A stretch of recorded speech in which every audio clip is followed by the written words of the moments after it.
டே 1 தோசை, தக்காளி சட்னி, தேங்காய் சட்னி, கொஞ்சமாக சிக்கன் கிரேவி.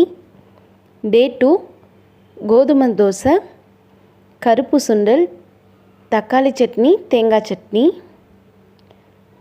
டே 3 கேரட், பீன்ஸ், பட்டாணி எல்லாம் சேர்த்த ஓட்ஸ் உப்புமா. அது கூடயே தேங்காய் சட்னி, சாம்பார். டே 4 செவ்வாழைப்பழம், கொய்யாப்பழம், ஆரஞ்சு, கொஞ்சமாக பப்பாயா. டே 5 சேமியா, தேங்காய் சட்னி, தக்காளி சட்னி, 2 பாதாம். டே 6 தோசை, குருமா, தேங்காய் சட்னி. டே 7 இட்லி, தேங்காய் சட்னி, கொஞ்சமாக கிரேவி. தேங்க்ஸ் ஃபார் வாட்சிங்.